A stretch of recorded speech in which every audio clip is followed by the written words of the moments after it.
اکثر لوگ سوچتے ہیں کہ لائٹ ہاؤسز صرف راستہ دکھاتا ہے، لیکن کہیں کہیں یہ روشنی لوگوں کو اندھیرے میں لے جاتی ہے۔ دنیا کے بہت سے لائٹ ہاؤسز صرف راستہ نہیں بتاتے، وہ راز چھپاتے ہیں جنہیں سمندر بھی نکل کر بھلا نہیں پاتا۔ سواگت ہے آپ کا سینیسٹر ٹیلز ہندی میں، جہاں ہم لاتے ہیں آپ کے لیے وہ کہانیاں جو سچ بھی ہیں اور ڈراؤنی بھی۔ آج آپ سنو گے 3 ایسی لائٹ ہاؤسز کی کہانیاں جن میں انسان غائب ہو گئے، روحیں بند ہو گئی اور آج بھی سمندر ان کا نام فسفساتا ہے۔ تیار ہو جاؤ، کیونکہ یہ کہانیاں تمہارا دل و دماغ کو خوف سے بھر دیں گی۔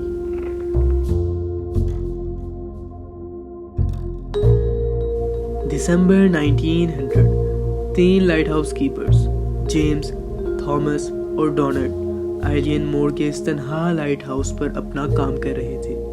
اس جگہ کا سب سے بڑا قانون تھا، کبھی لائٹ ہاؤس اکیلا مت چھوڑو۔ لیکن 21 دسمبر کو جب سپلائی شپ پلینین آئسلیس پہنچی تو اندر سناٹا تھا۔ ٹیبل پر کھانا رکھا ہوا تھا، کرسیاں الٹی پڑی تھیں، لیکن تینوں آدمی غائب تھے۔ کسی نے اندر سے دروازہ بند نہیں کیا تھا اور ایک ڈائری کے پیج پہ لکھا تھا، طوفان زیادہ تیز ہے لیکن سب ٹھیک ہے، خدا ہمارے ساتھ ہے۔ اگلے پیج پہ لکھا گیا تھا، طوفان اب بہت ڈرانا ہو چکا ہے، میں اکیلا اندر بیٹھا ہوں۔ اس کے بعد کوئی پیج نہیں۔ کسی نے تینوں آدمیوں کو دوبارہ نہیں دیکھا۔ انویسٹیگیشنز میں پتہ چلا کہ ایک بڑا طوفان اس رات کے بعد آیا تھا، لیکن ان کے شریر کبھی نہیں ملے۔ کچھ لوگ کہتے ہیں کہ سمندر نے انہیں نگل لیا، لیکن لوگوں کا ماننا ہے انہوں نے فلینین کے دیوتاؤں کو ناراض کر دیا تھا۔ آج بھی راتوں میں لائٹ ہاؤس کے اندر فٹ سٹیپس اور آوازیں سنائی دیتی ہیں۔ سیلرز کہتے ہیں کہ تینوں آدمیوں کا سایہ بنا سر کے چھت پر نظر آتا ہے، اور اگر آپ پوچھو کہ یہ سچ ہے یا افسانہ تو جواب صرف سمندر کی گہرائیوں میں ملے گا۔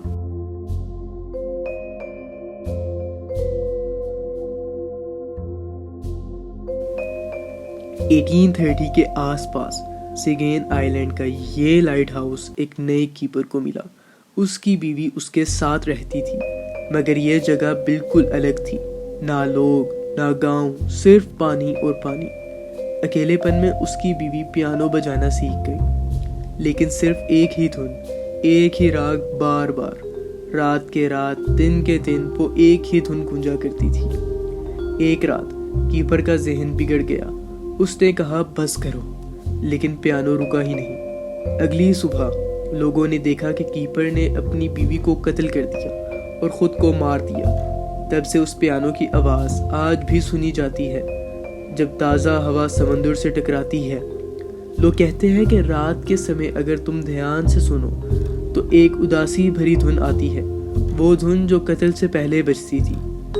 کئی ٹورسٹ نے بتایا کہ انہوں نے لائٹ ہاؤس کے اندر ایک عورت کا سایہ دیکھا جو پیانو کے ساتھ بیٹھی تھی، اور کچھ لوگوں نے کہا کہ ان کے کانوں میں کسی نے کہا، سن رہے ہو نا میری دھن؟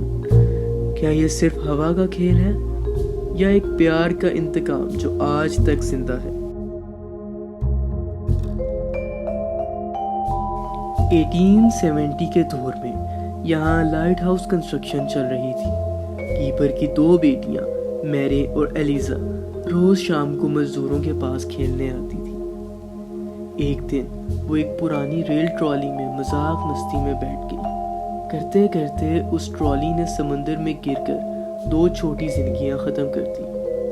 اس دن کے بعد سے لائٹ ہاؤس کے اندر بچوں کی ہنسی اور قدموں کی آوازیں سنائی دیتی ہیں۔ کئی لوگوں نے 2 چھوٹی پرچھائیوں کو سیڑھیوں پر دوڑتے دیکھا۔